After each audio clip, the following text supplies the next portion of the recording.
Adversity, man. Adversity is my friend. You know, I embrace it. You know, I just did my time till my time came up, man. You feel me? Whatever I could do, whatever they needed from me, scout team or calling up on Sunday, whatever they need, man. And when my time was up, kind of showed out. So, trying to do it again. How good does it feel to make an impact now that you're getting the opportunities and knowing you're going to get more opportunities? Yeah, it feels good. It feels good to make an impact play, man. Every time you're out there, you want to make a play. Every football player wants to make a play, man. And to be able to go out there and do it, and you know, in a limited amount of reps, man, to be that productive, shit, I'm happy, man. I'm happy. Thank God for my coach. It seemed to me that knocking that ball out has a really high degree of difficulty just because you got to aim, the timing. Right. How do you practice a play like that? And, you know, what kind of built up to you being able to make that play? I would say I was trying to wrap him up to make that tackle, but my hand just kind of got around the ball. But we do emphasize a lot of punching the ball out. You know, Fred is a demon when it comes to punching the ball out, man. He's that guy. So the whole team, man, we try to get a lot of punches in, even during practice. Try to punch, try to make the ball a target. Because you can get a turnover, man, your percentage of winning that game goes all the way up. So we try to emphasize punching the ball out. Fred just told me that he brought a little extra juice to his, like, pre-game huddle before you guys even put uniforms on because he felt that today he needed to bring that. Did you sense that from him? For sure, dude. Fred is the guy, man. He gets you ready to run through a wall. Oh, my God. He's a dude, man. I love Fred, man. Passion, energy, Dude, the mindset he brings to the game is just different, man. Like, when he's speaking to you, you can feel it. Like, I don't know how to describe it, man. It's an undescribable feeling, and you just ready to go. Yes, sir. So you talked about the adversity in the long road. Yes, sir. Give me an example of just what the adversity that you had to Shit, man. My whole life really been adversity. Shit, I grew up in Liberia, west coast of Africa. I was born during the Civil War out there. Me and my mom migrated to America at the age of 12. Started playing football my senior year in high school, man. Went to a couple of junior colleges because I was fresh to the game. You know, I'm very new to football. I'm still learning the game of football, man. And shit, got to Maryland, had to wait. And then even coming out the league, man, I feel like I should have been a draft pick, but shit, God had other plans for me, man. So, and then getting signed to Tennessee and getting cut and being here and just kind of grinding my way through the rotation. But I love it all, man, because at the end of the day, it makes a great story, man. And I'm the guy who kind of pride himself on facing things hard on and just head on and just, you know, attacking the adversity, man, because come out the other side, he was victorious. When you were getting cut, what would they tell you to talk? Like they try to say, "Oh, you'll make it, but you have to do some things." But there's, I mean, you know how the whole NFL goes, man. They try to cut you and try to make you feel good, but so what did they try to tell you? I forgot what they told me in Tennessee. I think they needed an O-lineman, but at the end of the day, man, it's not a good feeling. I'm not what to tell you, but.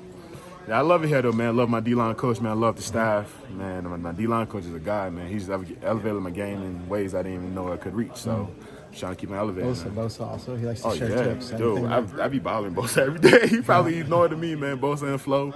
I try to get on them, ask them questions about their rush angles, their mindset when they're about to rush, how they line up, what they see. So I'm always nagging them guys, man. It actually has helped me a lot, too, in my game. So. What was the message this week? Javon goes down and you guys have to step up. What was kind of the D-line's message? Shit, stop the run.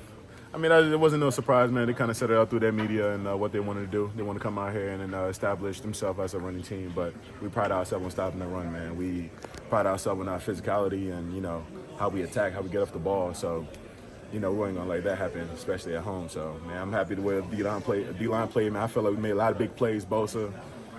Kevin Givens, man, even Young Anderson, man, guys are making plays, man, Bosa, so happy, man. Do you feel like you're now here to stay? Of course, man. I'm happy, man. Happy to be a part of this organization. Happy to be in that D-line room with some great guys, man, so I love it.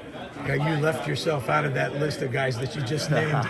When you get promoted and make an impact early, that has to really make you feel good. Yeah, man, of course, man. It feels good to be out there thrashing, flying around, man. Just got to watch the tape, get ready for Cardinals, man, see what's next. And you got to set the tone defensively early when you forced that fumble right out of the chute. Yes, sir. First play out there, man, making the fumble, that's big. That's big. So happy for that, for sure. And anytime. It just feels good to get back in that winning circle, and now we got, you know, we can start building and just get better next week. When you see a play like George make that cut, how much does that fire you guys up? Oh, big time, man. That was huge. And, you know, that's just George being George, making unbelievable plays, and I was really happy for him to get in the end zone on that one, and, man, that was sick. It's overall as a team, Brock threw 3 touchdown passes on one drive. One of them was to you, but given some of the relative red zone struggles so far this year, how important was it for you guys to punch that one in? Yeah, no, I agree. That was big. You know, we always preach, like, we got to count by 7, not by 3. and that's big for us. And so for us to even have all those setbacks and still get in the end zone was just a good thing for our offense. The way the defense set the tone early, especially with Warner's interception return, how good did that feel to me? How the offense kind of do whatever they wanted today out there? Yeah, I mean, that's incredible. The way our defense played, you know, it takes a lot of the stress off of us. And that play by Fred was, I mean, that was just special. That's unique. That's Hall of Fame type of stuff. That was awesome. And that fired up everybody, offense and defense. So, you know, we love to have them just come out there and smother offenses and make it easy for us. That's what we do. What was your vantage point on the Fred Warner interception? I was on the bench, but I mean, we were all just, it was like after each thing that happened, it was just kind of got louder and louder and louder. And I think 4 helped him out and kind of knocked him in the end zone, but I'm happy he got in there. What did you think about Kyle Shanahan always preaches his wide receivers have to block? The defenders, Jair blocking on Fred's touchdown. Yeah. Can they play wide receiver for Kyle Shanahan? Hey, I think we could. Jair can do anything, man. He's a ball player. But honestly, it's just like the culture, the mentality of this team is just giving it up for your brother. And, you know, when you always know that when it's your number called, when you got the ball, they're going to block for you. So you do the same thing when they got the ball and you go out there and block for them. The schedule is what it is, but that being said, you guys get to play home next week. So how nice is it when you're able to just have your practices, Yeah. go through routines, don't have to get on a flight, you know? Definitely nice. Just get into a nice routine. We have all our recovery stuff here. It'll be good to be home again. Yeah, any concerns for you guys at all as far as, like, I know football's a physical game. It's got to be kind of tough with you guys. You're just trying to get, keep healthy on the field. Yeah, I mean, you never like to see guys go down, but we had a lot of guys that stepped up, so I think that's encouraging. And, you know, for a veteran team like ourselves, I always try to, take the positive spin on things. So, like, when guys go down, you get some young guys that get some experience that maybe, we'll need that later in the year. So try to look at the bright side of it. There was a few plays where, you're wide open on one pass play. Debo runs the go route. He's wide open. Juwan's wide open. Was that specifically called by Kyle that he was going to be able to expose their defense like that or secondary like that? All the plays are called by Kyle. And we try to get open. So I don't know how to really answer that. Okay. It seems that the league as a whole, September has been a little sloppy, a lot of injuries. Turning the calendar to October now, do you feel that this team specifically starting to maybe hit its stride? Yeah, I do. I feel like, the more games we play, we're just going to continue to get better. We brought in a lot of new guys on defense, and those guys seem to be coming along and really gelling. And they've always been talented, but it's, about understanding this scheme and playing together. So the more reps they get together, I think it's only going to be better for them. And I do feel like that's starting to come together.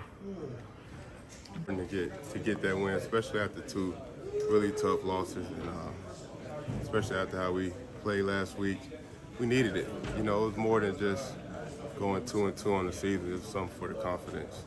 You guys had quite a bit of deep plays out there. I know Chris Forrester said earlier this week that these past 2 weeks you guys weren't performing up to the level he felt like you should. How did you guys feel today out there? Obviously you had a pretty good game.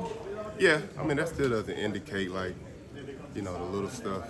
But, we'll get in the meeting rooms, we'll go to school on that and try to correct the mistakes. But, we're a good offense. We just have to keep the mistakes down and keep the turnovers down. We'll be good. Is it fun to see Brock firing it deep so much? Just Oh, yeah. back and heaving it? Yeah, 100%. We got all those weapons out there, man. Why wouldn't you? You know what I'm saying? So